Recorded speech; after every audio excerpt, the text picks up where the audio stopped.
But first thing I'm going to do is get into President Trump and what the hell is going on in the nation's capital. Trump's big, beautiful bill, that's where we're going to get started as we quickly approach his self-imposed deadline of July 4th, when he would like to sign the bill into law. It was a marathon weekend on Capitol Hill where Republicans suffered some setbacks, including one GOP senator announcing he will not seek re-election after opposing the package over its Medicaid health care cuts. An all-night session to consider an endless stream of proposed amendments to the package in what's called a votorama was abruptly postponed, but it's now underway. The nonpartisan Congressional Budget Office found that 11.8 million more Americans would become uninsured by the year 2034 if the bill becomes law. The group also said the package would increase the deficit by nearly $3.3 trillion over a decade. There's a couple of things that we need to consider here, ladies and gentlemen, as we discuss this, okay? And I'm just looking at some of my notes because I think it's important to bring this stuff up. What Trump is trying to do, and what the Republicans who support the big, beautiful bill, because, I mean, it's Trump, so obviously the bill has to be big. It has to be beautiful, okay? This is Trump we're talking about here, right? What they're doing is kicking the can down the road. That's what they're doing. Let's call it what it is. Because when you talk about curbing spending and what have you, I mean, is it really? If it's adding $3.3 trillion to the budget, according to the nonpartisan Congressional Budget Office, is that what it's doing? We all know what the priority is. We all know why Trump has absolutely positively emphasized this bill being passed. Because the whole objective is to make sure that the tax cuts he instituted in 2017 remains in play. And that upon its expiration, that all of a sudden people are spending more in taxes and have less in their pocket. Then all of a sudden we're going to be talking about inflation and other things. He doesn't want that because that could compromise the Republicans, the GOP, with the midterms. Come on, y'all. We know this. And I'm just looking at some of my notes from here, right? Because I'm looking at and I categorized it two ways. One is what the GOP says about the big, beautiful bill, and the other is what the Democrats are saying about the big, beautiful bill, okay? If you're a member of the GOP, what's the objective here? Quote, the one big, beautiful bill will implement President Trump's Make America Great Again agenda by delivering the largest tax cut in American history, the largest border security investment in history, and the largest deficit reduction in nearly 30 years. That was a quote by Donald Trump just a few weeks ago. Okay, so we have to remember all of that, all right? That's number one, okay? Because it's very important. We can't just ignore this kind of stuff because we got to quote the president, right?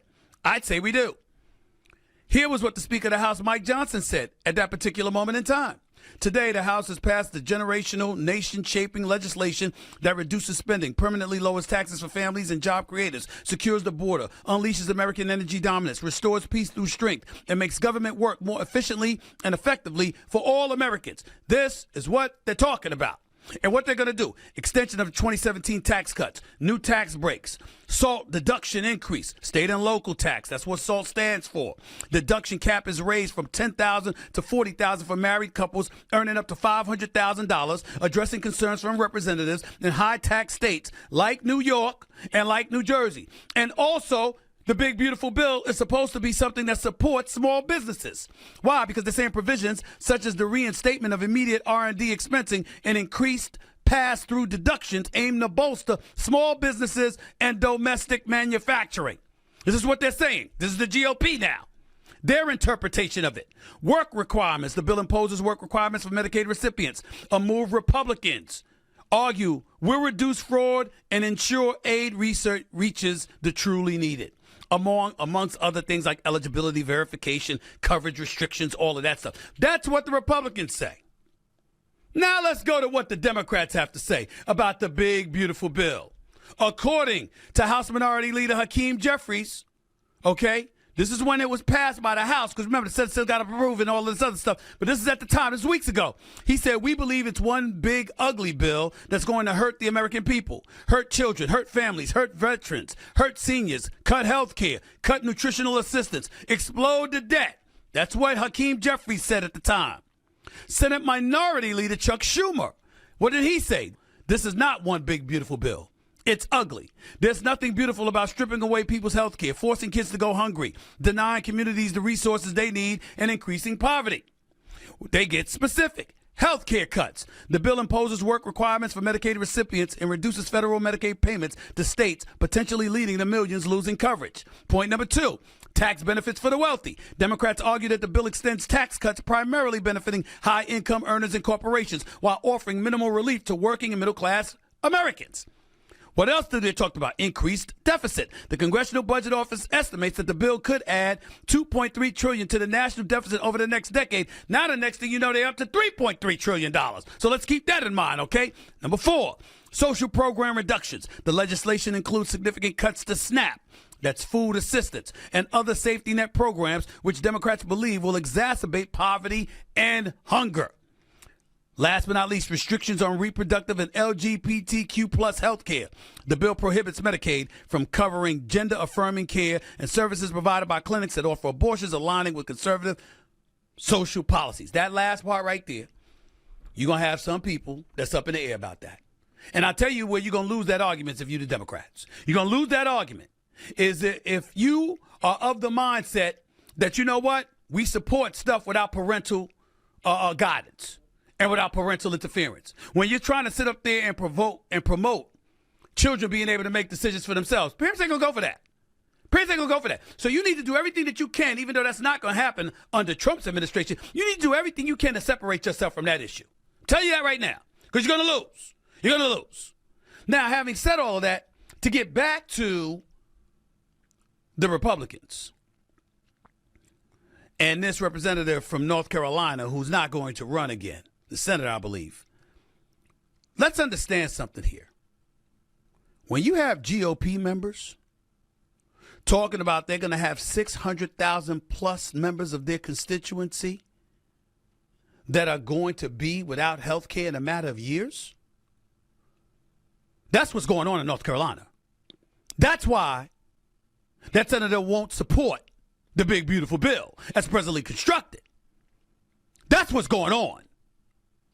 But the fact that millions upon millions of people are in danger of losing their health care, ladies and gentlemen, we've got ourselves a problem. Because the GOP swore to us that that wasn't happening. The GOP swore to us that that wasn't a concern that we had. Donald Trump swore that wasn't a concern we were going to have. And now members of his own party are jumping ship. And if this continues, all you need is 1 or 2 more officials to go against him. Then the Republicans ain't gonna be able to get it through they're not gonna get the bill to the president's desk. Now Trump's giving them a July 4th deadline. It's July 1st tomorrow. So they better do something. They better do something. But I'm gonna tell you something right now. No matter which way you slice it, the desolate and the disenfranchised are in more danger now than they were before. There seems to be some inconsistencies and some untruths being told by our elected officials. Clearly, millions of people are going to have their health care compromised. And I'm thinking about all of this and I'm saying, what in the hell is going on? I can't believe it myself.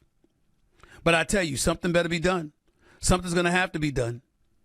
Because if they don't fix this quick, fast, and in a hurry,